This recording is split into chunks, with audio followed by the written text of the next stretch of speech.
viene la característica de los clínicos. Le llaman acianógeno y hasta le llaman shunt. Shunt, así en inglés. ¿Sí? ¿Por qué decimos acianógenos? Recuerden que en el circuito de la izquierda es toda sangre oxigenada. Y entonces parte de la sangre sigue yendo en el circuito normal, pero otra parte de la sangre va a ir hacia la aurícula derecha. Pero eso tiene oxígeno, o sea que el niño va a estar rosadito, ¿sí? Se va a mezclar con el CO2 y va a ser el circuito normal, ¿sí? En el primer tabique. En el segundo tabique interventricular también pasa exactamente lo mismo. Sangre oxigenada pasa al ventrículo derecho y el niño sigue siendo rosadito, ¿sí? Ahora, en el otro tipo de malformación, el cortocircuito o el shunt, como ven, las letritas están en color azul, ¿sí? Quiere decir que en esto va a dominar el shunt de lo que es de derecha hacia el lado izquierdo, ¿sí? O sea que la presión mayor va a estar en la derecha y de ahí la sangre se va a ir al lado izquierdo, ¿sí? ¿Dónde vamos a ver esto? En 3 patologías. Tetralogía de Fallot, malformación sin cortocircuito y coartación de la aorta. Pero ¿cuál me interesa conocer? Este de acá, tetralogía de Fallot, ¿sí? Tetralogía de Fallot, ¿sí? ¿Cómo se produce la tetralogía de Fallot? Este cortocircuito a la inversa. Es de esta manera. Para yo, digamos, ver tetralogía de Fallot, tetra significa 4. Es una patología que tiene 4 malformaciones. Una es la estenosis de la arteria pulmonar. Otro es la hipertrofia del ventrículo derecho, comunicación interventricular y acabalgamiento de la aorta sobre la comunicación interventricular. ¿Sí? ¿Está bien? Entonces, ¿qué voy a tener? Esto. Vamos a ver. Vamos a rolar un poquito esto de acá. Entonces, ¿qué primero? La estenosis de la arteria pulmonar. Esta es la arteria pulmonar. La estenosis en esta salida del ventrículo derecho. Comunicación interventricular. Ahora, dependiendo de la estenosis de la arteria pulmonar, necesito fuerza de empuje. ¿Se acuerdan que les dije? Mayor resistencia, mayor fuerza del corazón tiene que vencer esta resistencia. Entonces, en algún momento la pared del ventrículo derecho va a hipertrofiarse de manera concéntrica, ¿sí? Para vencer esta estenosis y mandar la sangre hacia el pulmón, ¿sí? Pero recuerden que el ventrículo izquierdo mide, ¿cuánto? 1.5 centímetros. Cuando mida a partir de 2 centímetros o mayor a 1.5, ya hay mayor presión acá. Entonces, sangre va a ir por acá y sangre va a ir hacia el ventrículo izquierdo. Y esta sangre está con CO2, con dióxido de carbono más oxígeno. Cuando el ventrículo izquierdo envíe la sangre por la aorta, vamos a tener una mezcla de ambas sangres y vamos a estar con los niños azules, cianosis precoz, ¿sí? Entonces, ¿cómo yo puedo darme cuenta cuando el niño nace? Entonces, si el niño nace azulito, ¿sí? Medio azulito y no mejora, ¿sí? Respira, habla, pero no mejora la toma, entonces tengo que sospechar que por ahí hay una malformación congénita. Obviamente esto lo van a ver con los aparatos, ¿no? La tecnología, ecografía, tomografía, resonancia. Pero si viven en el campo, ¿sí? En el centro de salud no hay, ¿verdad? En el campo no hay resonancia, no hay ecografía. Entonces nos vamos a dar cuenta por esto, ¿sí? Y va a haber soplos.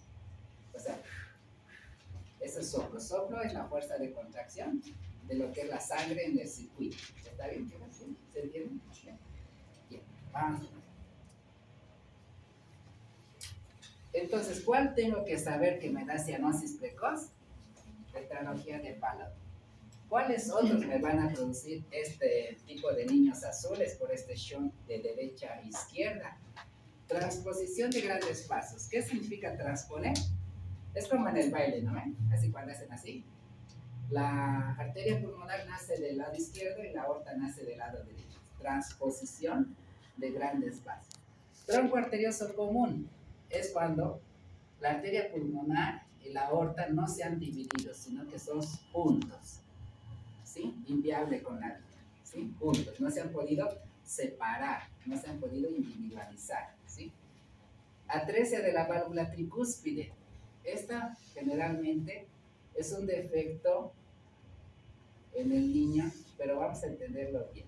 Ventrículo derecho, ventrículo izquierdo, aurícula derecha, ¿sí? La atresia de la válvula tricúspide, pues, atresia significa nunca se ha formado, ¿sí? Atresia, así, nunca se formó, ¿sí? Entonces, ¿qué pasa? Vamos a ver el circuito normal, ¿bien? Cuando estamos en el útero, ¿quién le va a pasar la sangre al bebé? La mamá, ¿sí? La mamá lo hace a través de ¿quién? De la placenta, ¿sí? ¿Está bien? La placenta va a empezar a desarrollar las arterias umbilicales, las venas umbilicales, y esas van a llevar directamente la sangre a la aurícula derecha, ¿sí? Momentáneamente, durante todo el periodo de embarazo, ¿qué ventrículo no funciona? ¿Cuál es el que no funciona del todo? No diríamos que no funciona, sino que funciona mínimo, pero no funciona del 100%. ¿Cuál va a ser? Derecho. ¿Cuál ventrículo? Derecho. Derecho. Este no va a funcionar. Por eso es que tenemos la comunicación interauricular desde que nacemos, ¿sí? Es como un sistema de válvula. ¿Por qué no va a funcionar el ventrículo derecho? ¿Alguien se acuerda por qué? Exacto. ¿Quién dijo respiración? Exacto. Durante la vida del intraútero somos un pez. Somos como si fuéramos un pez dentro de un mar de líquido, ¿sí? ¿Qué pasa si respiramos en ese líquido? Nos vamos a ahogar, ¿sí? ¿Verdad? ¿Sí? Pasa, ¿cómo está? ¿Sí? O sea, todo lo que es el desarrollo de nosotros está tan cronometrado que aunque seamos una maquinaria vieja, somos casi perfectos. O sea, casi como porque no somos perfectos, ¿sí? Lo que nos falla mayormente es la cabeza, aquí arriba. Porque, digamos, lo único que le hace diferente a cada uno de nosotros es la individualidad de la parte del pensamiento. Cada uno piensa individual. Y lo que tiene que ver la cabeza. Problemas en la cabeza, ahí empiezan todo lo que son psiquiátricos, psicológicos, asesinatos y demás, ¿sí? Todo parte en la cabeza, ¿sí? Bien, como les decía, entonces nacemos en un medio líquido. Entonces, ¿qué ha dicho cuando empezamos a formarnos y ser mamíferos? Ha dicho, pero si estamos en un medio líquido, no puedo hacerme respirar, porque el líquido se va a ir a mi pulmón, no va a haber comunicación, me voy a morir, ¿sí? Entonces, la naturaleza es sabia. ¿Qué ha hecho? Que el pulmón se desarrolle en los últimos meses de embarazo. Recién va a empezar a desarrollarse en los últimos meses de embarazo. ¿Cuándo qué? Cuando la persona va a ser viable, cuando va a empezar a nacer. Entonces, el término mamífero, ¿cuándo somos mamíferos? Cuando empezamos a respirar aire. Mientras tanto, somos un pez, ¿sí? Entonces, ¿cómo nos vamos a nutrir? ¿Sí? ¿Sí? ¿Cómo nos vamos a nutrir? La sangre de la mamá viene por acá, ¿sí? Haz esto. De la aurícula derecha va a pasar hacia la aurícula izquierda por la comunicación interauricular. De ahí va a ir hacia lo que es la ventrículo izquierdo y de ahí va a ir por la aorta a todos los órganos llevando oxígeno y demás, ¿sí? ¿Está bien? Ahora ustedes me dirán, pero ¿cómo se va a nutrir el pulmón? Ahí nace algo importante de la aorta, que son las arterias bronquiales y pulmonares. O sea, va a ir por un lado, por el otro lado va a empezar a nutrir a todas las células del pulmón. Por eso es que el pulmón tiene doble circulación. Tiene doble circulación. Una circulación mayor, que es la funcional, ¿sí? Funcional es esta, de la arteria pulmonar, porque va a ir con la función de llevar oxígeno y cambiar, intercambiar. Y otra va a ser circulación menor, que va a ser nutricia, dada por las arterias bronquiales y pulmonares, ¿sí? Por eso, entonces, cuando nacemos, ¿qué vamos a hacer? Vamos a cortar el cordón umbilical, se cierra esto, ¿sí? Entonces, ¿qué tenemos que generar? Una suficiente fuerza de presión para abrir la válvula tricuspidia y abrir la válvula de la arteria pulmonar. ¿Y eso cómo lo vamos a hacer? Creando presión. Tenemos que generar presión. ¿Y con qué genera presión el niño cuando nace? Con el con el llanto, ¿sí? Por eso el niño tiene que sí o sí llorar, porque nacen azulitos. Entonces, ¿qué hace el doctor? Primero ve si llora, si no llora, ¿qué hace? Así, en la nalguita, ¿no ves? Le dan así, ¿no? ¿Sí? Eso genera dolor y empieza a llorar. Y cuando empieza a llorar, ¿qué hace? Entonces expande los pulmones, entra aire y de lo que era azulita empieza a tomar una tonalidad más rosada. Empieza a activarse el circuito normal de la sangre, ¿sí? ¿Qué pasa en la tetralogía de Fallot? En la tetralogía de Fallot, lo que pasa es que la válvula pulmonar se va a estenosar, o sea, no se abre por completo, ¿sí? No se abre, se pone dura. Entonces, ¿qué va a pasar? La válvula tricuspide normal, pero ¿qué va a hacer? El corazón es sabio, dice, no puedo enviar la sangre por acá porque hay una obstrucción. ¿Qué voy a hacer? Voy a crear una salida que va a ser la comunicación interventricular, porque tengo que desfogar de algún lado la sangre, ¿sí? Entonces, para vencer esto, me voy a hipertrofiar, tengo que aumentar la fuerza de contracción. Envío la fuerza de contracción con la sangre para la parte sistémica, pero parte de esa sangre va a ir hacia el ventrículo izquierdo, ¿sí? Y de ahí va a salir por la aorta, que va a estar acabalgada por la comunicación interventricular, ¿sí? Entonces, esta sangre con CO2 se va a mezclar con oxígeno y va a dar niños azules, ¿sí? ¿Está bien? Entonces, ¿esto se puede operar? Sí se puede operar dependiendo del grado de estenosis pulmonar y de la comunicación interventricular. Cuando es muy grande o muy severo, es inviable con la vida. Fallecen al primer año. Pero sí se puede operar, si esto es pequeñito, ¿sí? Ahora vamos a ver cómo se... Transposición de grandes vasos inviable con la vida. No podemos cambiar ese circuito, ¿sí? Fallece. Tronco arterioso común, fallece. Atresia valvular se puede operar. Y retorno anómalo de venas pulmonares, que es decir, que las venas pulmonares en vez de la aurícula izquierda pasan a la aurícula derecha, tampoco se puede hacer, inviable, ¿sí? ¿Está bien? Ahora las microcirugías yo creo que van a venir pronto. Entonces, no es tan difícil, ¿verdad? Cardiopatías congénitas, no es. Es cosa de acordarse lo más frecuente, ¿sí?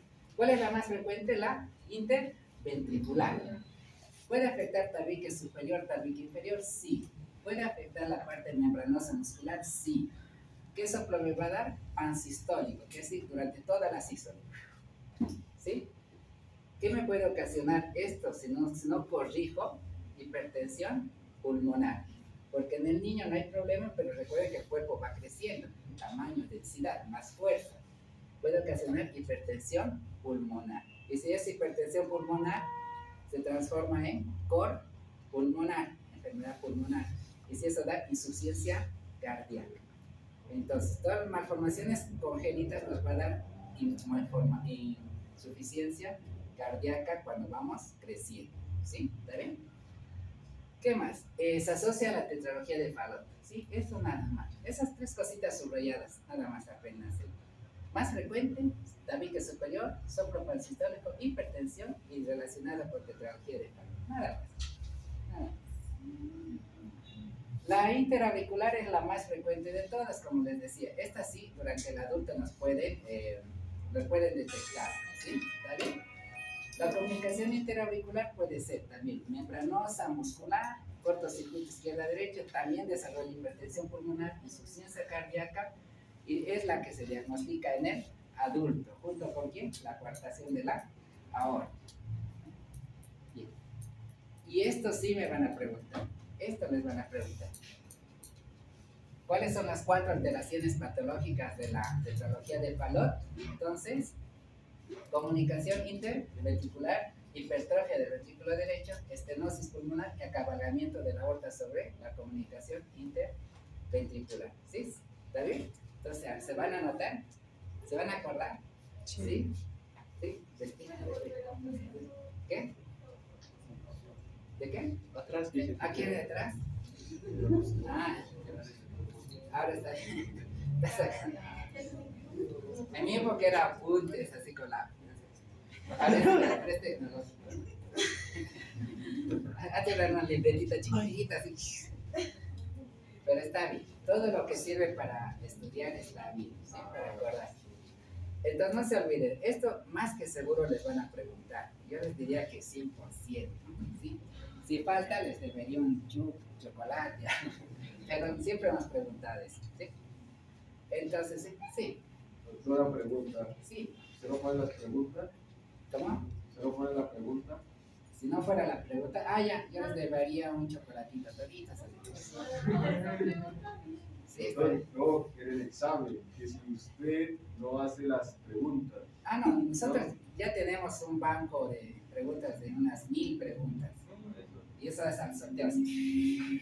Pum, pum, pum, para ir saliendo. De ahí sale 35. ¿Sí? Pero todo relacionado con lo que decimos. No hay nada que digamos que no hemos dicho y no les haya preguntado. ¿Sí? Todo está aquí en el temario. ¿Está bien? O sea que antes con el doctor García y el doctor Llanos, el doctor García era así, había problemitas porque uno daba una cosa, otro daba cosa y en el examen se preguntaban cosas distintas. Ahora por cierto ya se ha emparejado en patología, no va a haber ese problema. ¿Sí? No va a haber. Además, un sábado antes de su examen nos reunimos en la universidad, uno por uno hacemos de cada uno de ustedes una evaluación, asistencia, teórico, práctico, y el lunes ya tienen sus notas prácticas también. ¿Sí? Entonces, de esa parte no va a haber problema. ¿Sí? No sé en patología uno cómo será, porque con la doctora Ledesma todavía no ha acordado. Pero vamos a ver, ¿ya? Bueno, entonces, estudien con calma, no se dejen acumular nomás el material. Me parece poquito, pero van a ver que ya es harto. ¿Sí? Es harto, ¿sí? ¿Está bien? Bueno, la tetralogía de Fallot, entonces ya sabemos, ¿verdad? La sangre no puede ir a la arteria pulmonar, la sangre no oxigenada pasa a la aorta, la cianosis, hipoxia, y aquí está la característica del Fallot. Recuerden, todo lo que no da aporte de oxígeno a la cabecita va a tener consigo cianosis, ¿sí? Cianosis, porque hay mezcla de CO2 con oxígeno. Va a haber crisis de hipoxemia, que quiere decir que no hay oxigenación en todos los órganos, y eso va a tener consigo que disnea frecuente en el niño que sobrevive, y los niños pueden desmayarse o perder el conocimiento cada vez. ¿Sí? Cada vez. Están caminando, pum, se desmayan. Cada vez, pum, se desmayan. ¿Sí? Y se ponen azulitos. ¿Sí? Y algo que es importante es el retraso de crecimiento y posición en cuclillas y acropaquias digitales. ¿Están avanzando en semiología todavía? No.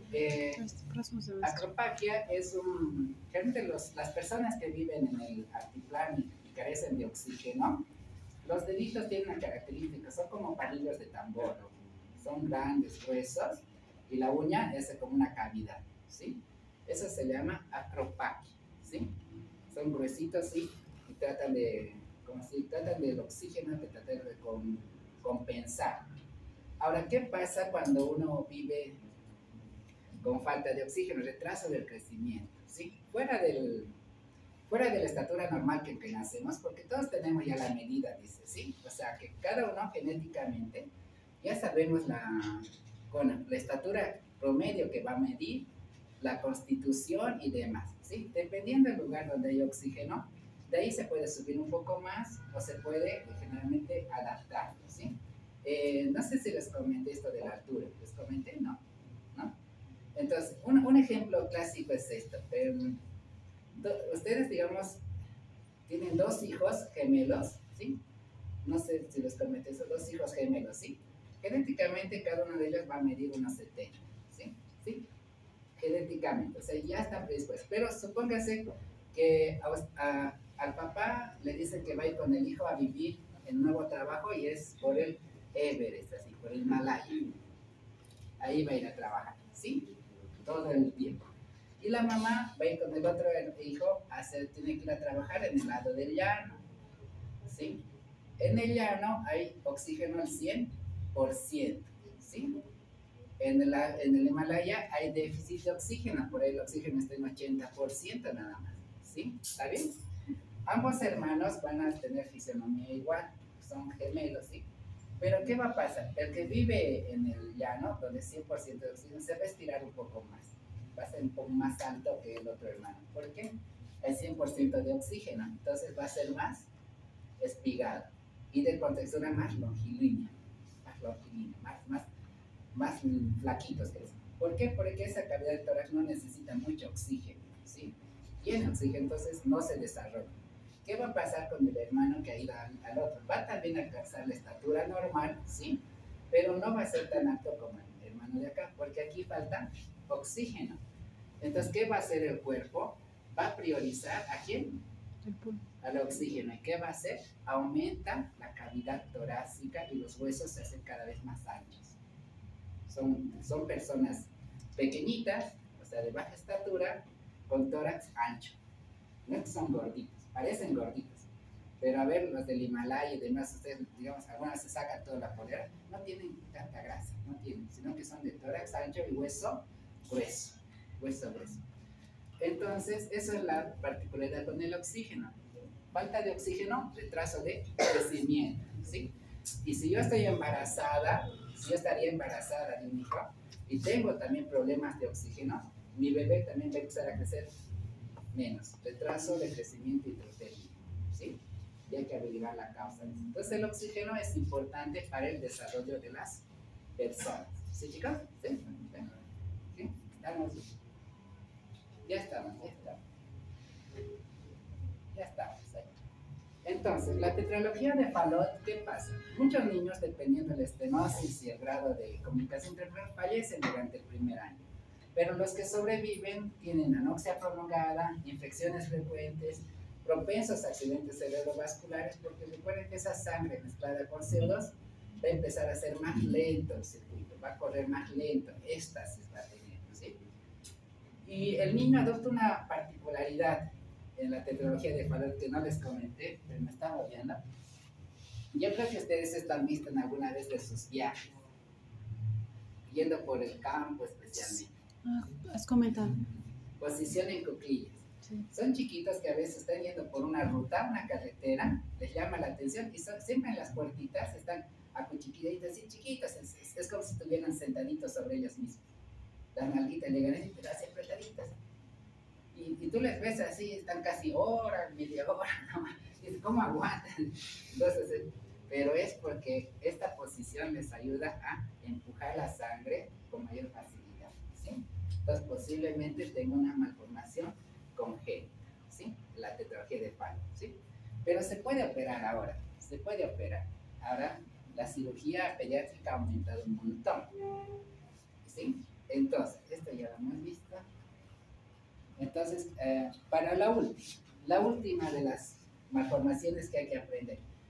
La coartación de la aorta, esta malformación también es diagnosticada del adulto, pero hay dos variantes. La del lactante, la peligrosa, la que puede matar al niño. ¿Qué significa coartación de la aorta? El corazón tiene todas las cavidades normales, todas las válvulas normales, pero el problema es la estenosis en la aorta.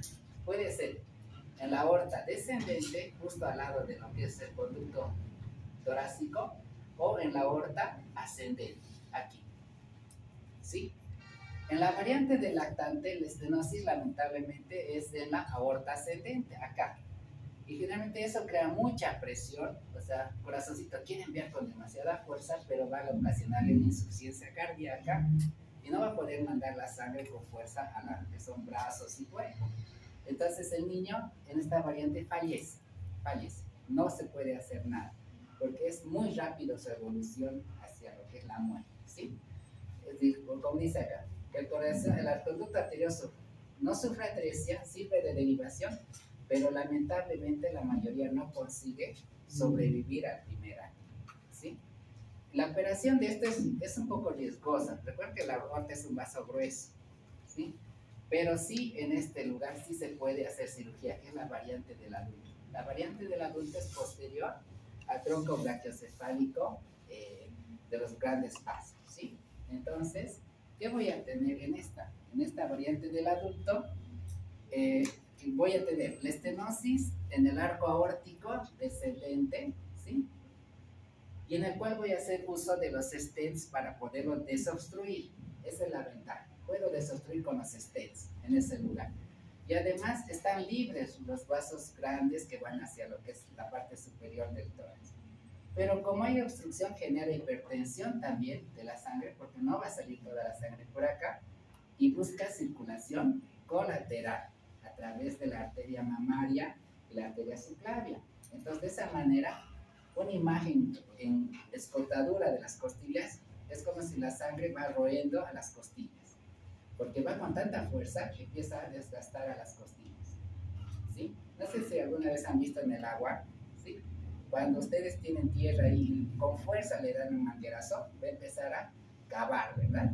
Lo mismo hacen las costillas, porque esta estenosis hace que haya hipertensión arriba y hipotensión abajo.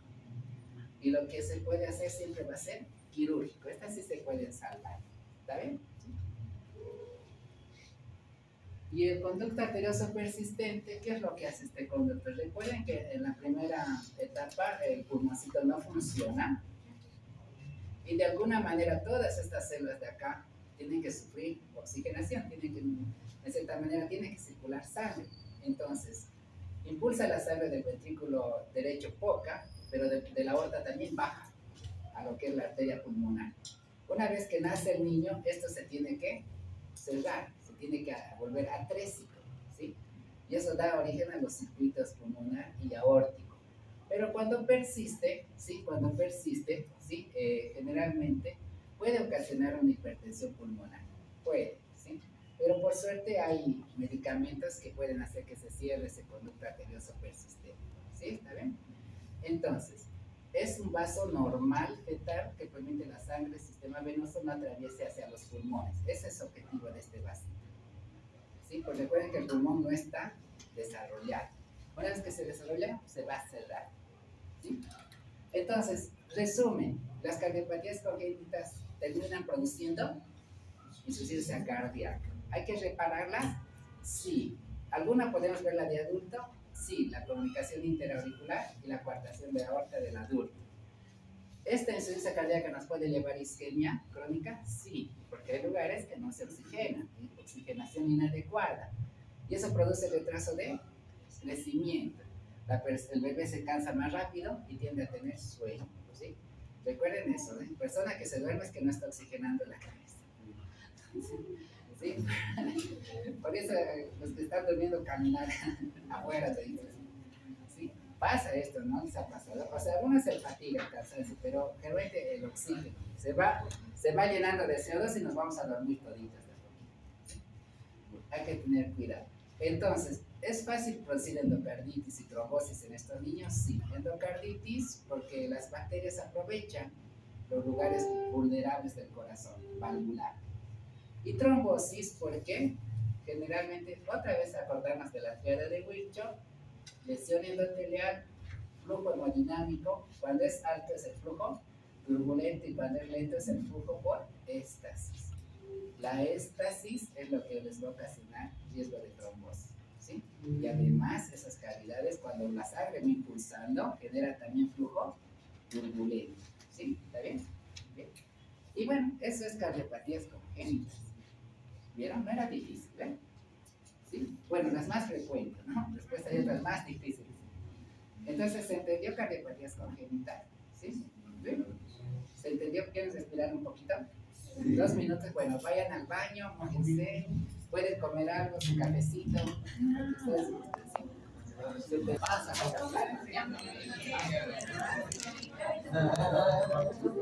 ahora sí, ya hemos oxigenado la cabecita un poco, sí, ¿no? Un poquito sí, su cafecito. Tráiganse siempre su cafecito, algo así, ¿bien? Ya. Entonces, malformaciones congénitas son niños, lactantes, los grupos, ¿no? Shot, izquierda-derecha, cuál es derecha-izquierda, las más frecuentes, ¿sí? Cuáles son las características de cada una y cuáles afectan al adulto, al niño y al lactante, ¿sí? Nada más hay que saber cardiopatía congénita, ¿sí? No es que les vamos a preguntar sobre hipertensiones o no, ¿sí? El alma mater de lo que es cardiología, el alma mater. Este es el alma mater, ¿sí? Alma mater es como si fuera el actor principal de la película, ¿sí? El actor principal de la política es que nosotros, por lo menos en este semestre, sepamos bien que es cardiopatía isquémica, relacionado con el infarto, ¿sí? Entonces, cardiopatía isquémica, lo primero que hay que ver es que es una enfermedad, ¿sí? La cardiopatía isquémica es una enfermedad producida por aterosclerosis, por varias patologías, ¿sí? Y es muy frecuente, esto de acá, esto de acá.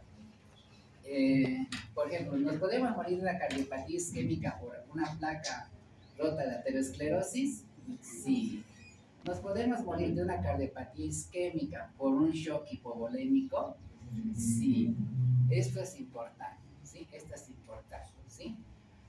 Lo primero que hay que hacer igual en el shock hipovolémico, por ejemplo, cuando a veces en la calle, pero por ahí ustedes todavía no han de vivir, pero cuando hay una persona que se accidenta, que generalmente les han de decir, ¿no? Se introduce un aparato algo, o hay, por ejemplo, un fierro, se mete acá, no hay que sacar el fierro, hay que llevarlo con fierro y todo, ¿sí? Porque si se saca, se abre una válvula, o sea, los vasos empiezan a salir sangre.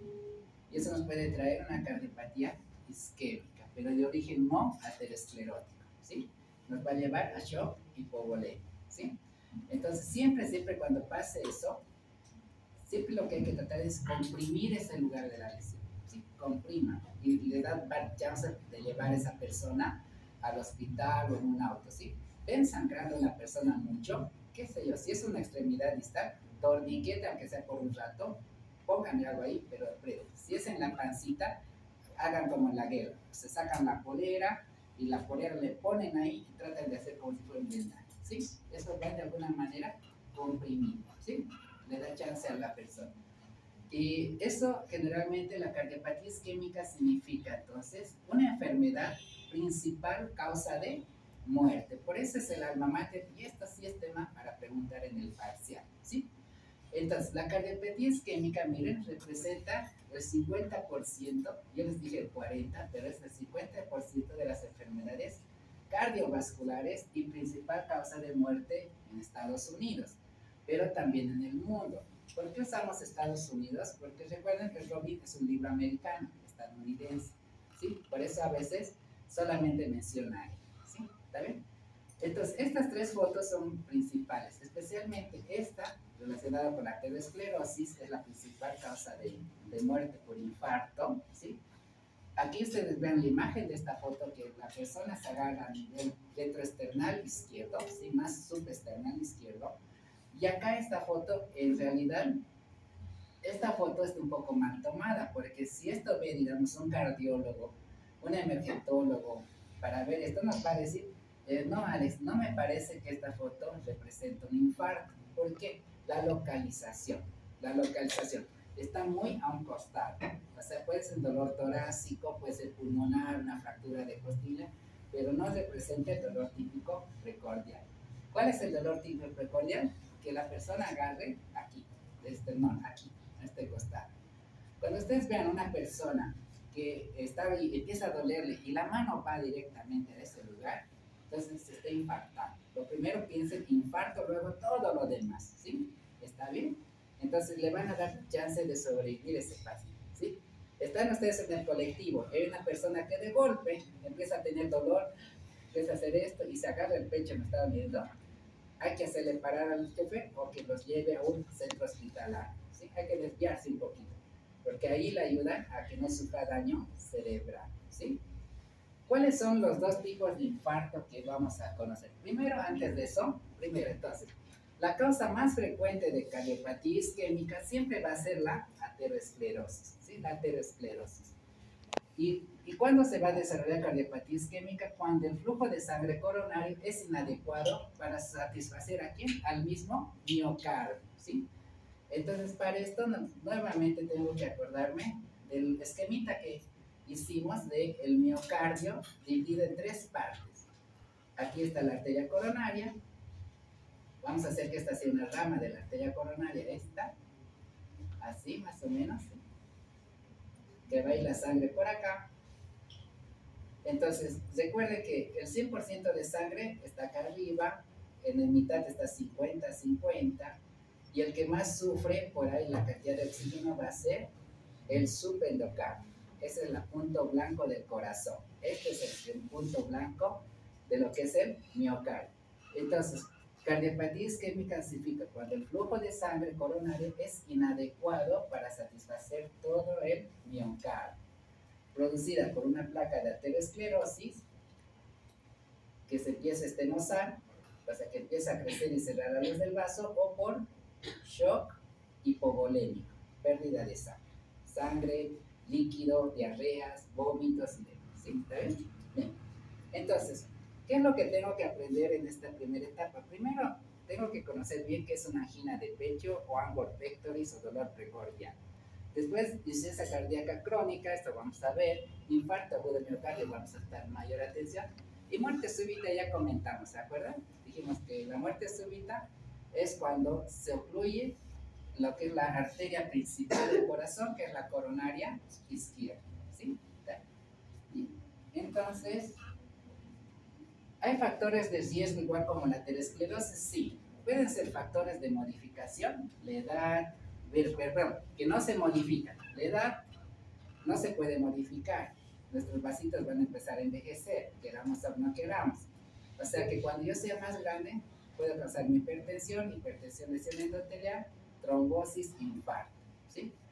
El sexo masculino, igual que la aterosclerosis, no tenemos estrógeno para protegernos, la predisposición familiar, y los que sí pueden modificar, hipertensión, tabaquismo, obesidad, diabetes, vida sedentaria, todos los demás, ¿sí? Esto es bien parecido a la aterosclerosis. Ahora vamos con el término que nos corresponde.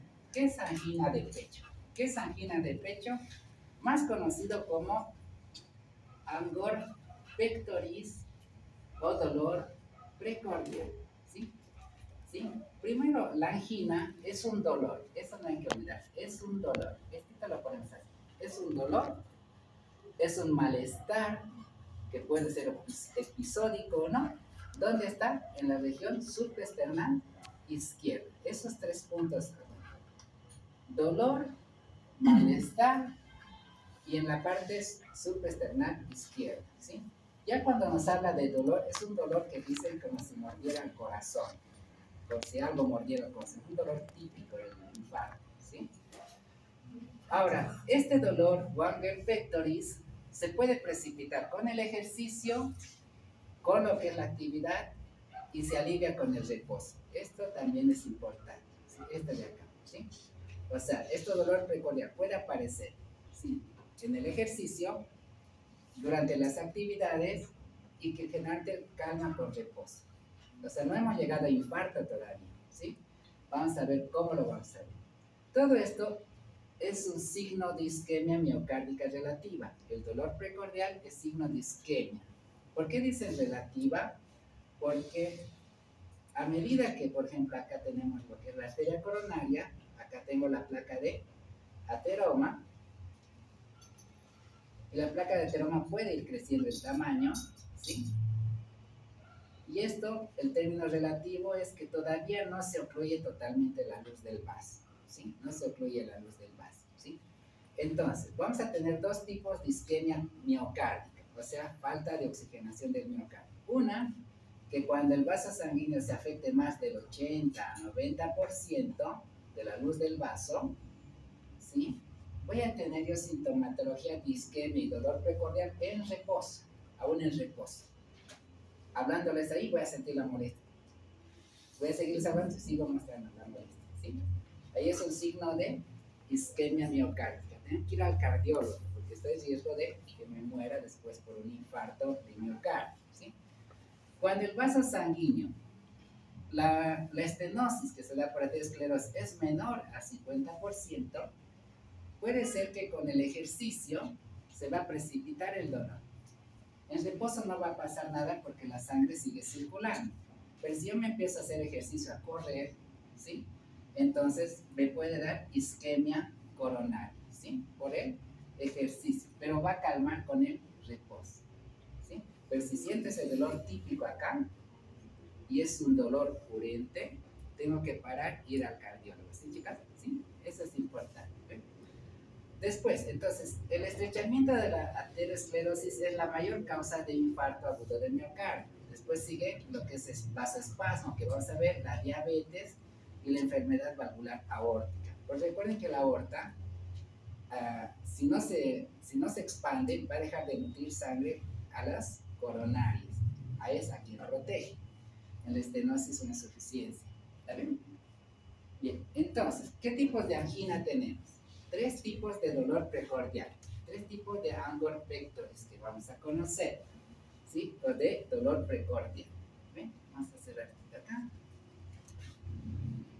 Bien, de estas 3, ¿cuáles creen que es el que se denomina preinfarto? 2 de ellas no van a originar ese infarto, no van a originar infarto, pero sí dolor precordial. Y una de ellas va a ir directo al infarto. Es lo que a veces comúnmente se denomina, he tenido un preinfarto. El cardiólogo y el médico de guardia y el emergente les va a decir, pero Alex, no hay preinfarto, es un infarto, ¿sí? Entonces, el término adecuado es decir, me ha dado una angina, un dolor precordial, que me parece que es la inestable, que es un preinfarto. Eso sí entienden mejor el cardiólogo, en los médicos, no en nosotros. Porque lo primero que van a decir, es un preinfarto, doctor, les va a decir, no existe preinfarto, les va a decir. Hay infarto y dolor precordial por angina inestable, ¿sí? Entonces, de estos 3, ¿cuáles va a llevar al infarto? Esta de acá. La inestable o crescendo, angina estable y de Prinzmetal no lleva al infarto, pero lleva dolor precordial que asusta a la persona y dependiendo del grado de estenosis, vamos a ver si se hace o no angioplastía, ¿sí? Entonces vamos a empezar con el primero, que es la angina estable. La angina estable es la forma más frecuente de dolor precordial. Esa es la primera. Forma más frecuente de dolor precordial. Es la más frecuente. Más que la inestable, más que la de Prinzmetal. Y ahora, ¿cuándo lo voy a tener? Cuando yo haga ejercicio. Cuando haya ejercicio. ¿Sí? O haya actividad. Esto significa, esto se debe a que la arteria coronaria, como les comentaba, la estrechez del corazón por la arteriosclerosis solamente llega al 50%, ¿sí? 50%.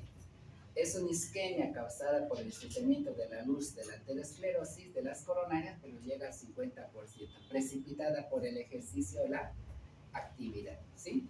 Entonces, si a un docente viejito le dicen, vamos a correr 10 kilómetros, hay que pensar, ¿sí? Porque por ahí el docente se anima a correr con ustedes 10 kilómetros, ¿sí? Pero no sabemos si puede tener una placa de aterosclerosis que nunca se ha visto, porque recuerden que más viejitos somos, menos actividad vamos a hacer, ¿sí? Menos actividad.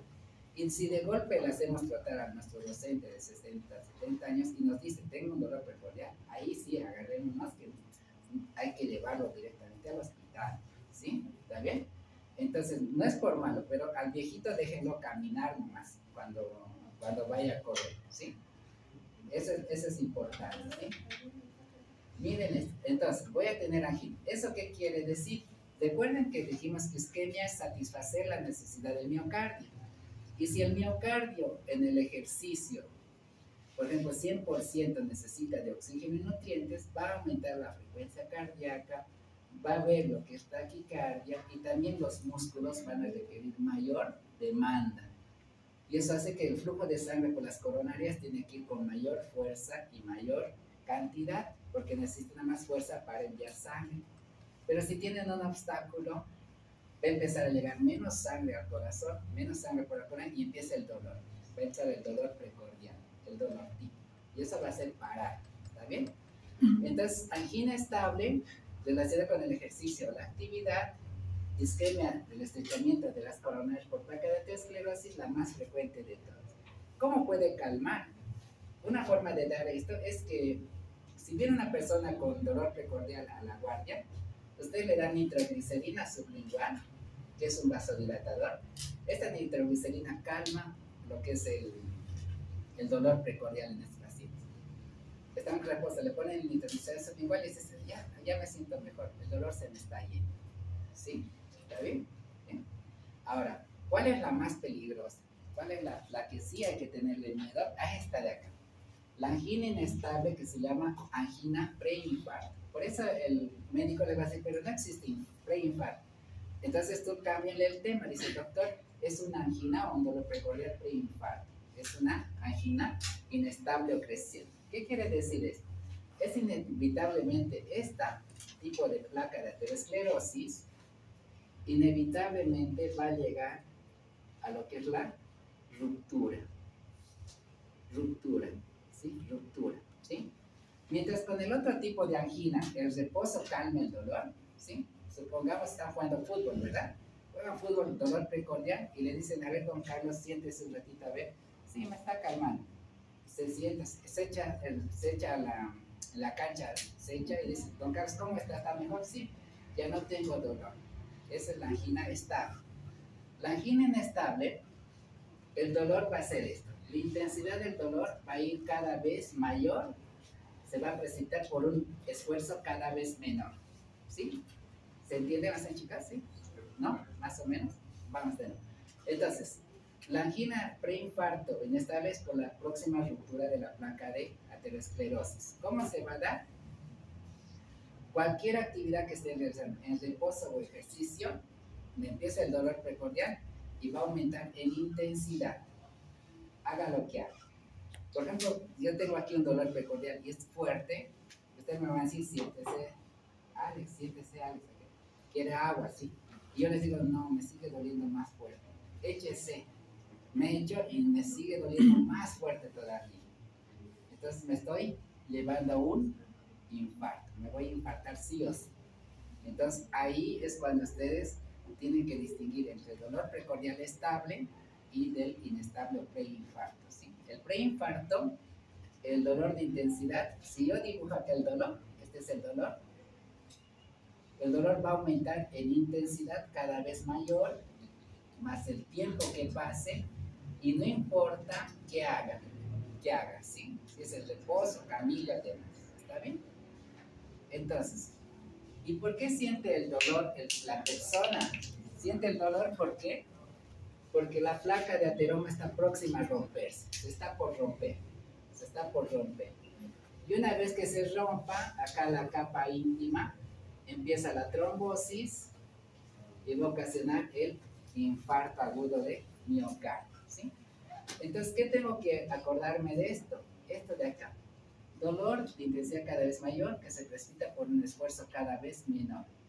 ¿Le dan nitroglicerina a este paciente? ¿Le va a calmar el dolor? No. En estos pacientes a veces usamos morfina o silocaína para calmar el dolor. Recuerden que el dolor puede precipitar también a shock, ¿sí? Puede prestar a dolor. Entonces, recuerden que se debe a que las placas coronarias de ateroma están próximas a la ruptura y esa ruptura va a provocar un defecto de lo que es la capa íntima. Se va a producir una trombosis que va a estenosar la luz y también puede originar complicaciones del corazón, ¿sí? ¿Está bien? Entonces, este es el que hay que tener cuidado, ¿sí, chicas? ¿Sí? Este preinfarto. Me van a preguntar si la angina de pecho, ¿qué creen? ¿Sí o no? Sí, sí. De estable, inestable y la de Prince-Metal, ¿sí? La de Prince-Metal, esta variante del dolor precordial, se da en reposo generalmente en la noche. Pero ¿qué es lo que pasa? Este solamente es un espasmo, no hay placa de ateroma, ¿sí?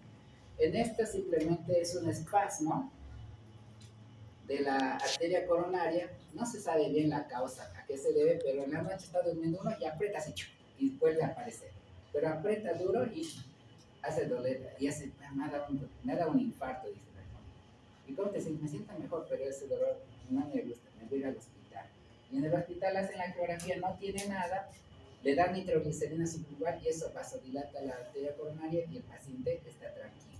Pero igual hay que hacer generalmente un electrocardiograma durante el ataque, controlarlo al paciente, ¿sí? Y primero eleva un elemento ST, pero después vuelve a su estado normal, ¿sí? Entonces, esta variante de Prince-Metal es por espasmo, no hay placas de aterosclerosis, ¿sí? Este es el que más asusta en la casa, generalmente en las madrugadas, ¿sí? Ahora, ¿en qué momento van a sufrir ustedes infarto mayormente? En la mañana, primeras horas de la mañana, y en la tardecita, tipo 4 o 5 de la tarde. ¿A qué se debe eso? Que necesitamos para despertar, ¿qué? Liberación de catecolaminas. Necesitamos que la adrenalina nos haga despertar, si no seguimos durmiendo, ¿sí? Porque no sé si ustedes han notado, pero ¿cómo despertamos? De por sí, ¿no ven? Llega la mañana y despertamos, ¿no? Eso es porque se descarga en el cerebro adrenalina, noradrenalina y catecolaminas, y eso hace que el paciente empiece a trabajar más. y la mayor cantidad de infartos se da en la mañana. ¿Sí? Se rompe la placa, infarto. ¿Sí? ¿Está bien? Entonces, estos tres tipos de angina de pecho son los que más hay que conocer: cuál es preinfarto, cuál no, cuál se ve en reposo, cuál tiene intensidad mayor. ¿Sí? ¿Dudas ahora? ¿Preguntas? No. Ya vamos a terminar. Ya terminamos. Bueno, creo que ya se han ido de frente. Bueno, vamos a quedar aquí. ¿Sí? Estito nada más. ¿Sí? Sí. ¿Puede ocurrir en niños también? Sí. Recuerden que en niños no va a ser por placa de ateroma, pero una persona, un niño que está con diarrea, sufre isquemia del miocardio. Y igual va a tener dolorcito precordial. Pero ya no va a ser por placa de aterosclerosis, sino por falta de boleto. Y le puede dar un infarto, ¿sí? Entonces, todos en realidad nos podemos infartar, sí, por placas o no placas. ¿Está bien? Pero sí, hay que tener cuidado con las diarreas, por eso hay que llevarlo a internar a un niño que tiene diarrea, signos de pliegue que les van a enseñar, ¿sí? No hay que dejarlo en casa, se puede morir, ¿sí? ¿Eh? Bueno, quedamos acá, chicos, ¿ya? Entonces, Estito, la angina inestable da necrosis de los miocitos y estable, inestable no hay necrosis, ¿sí? El miocardio sigue intacto. Bien, vámonos, chicos, vámonos, vamos a quedar aquí, en infarto, ¿sí? En infarto, ¿bien? ¿Está bien? Vámonos. Dejan entrar aquí a los panes. ¿La lista tienes? Por hoy día más la lista, después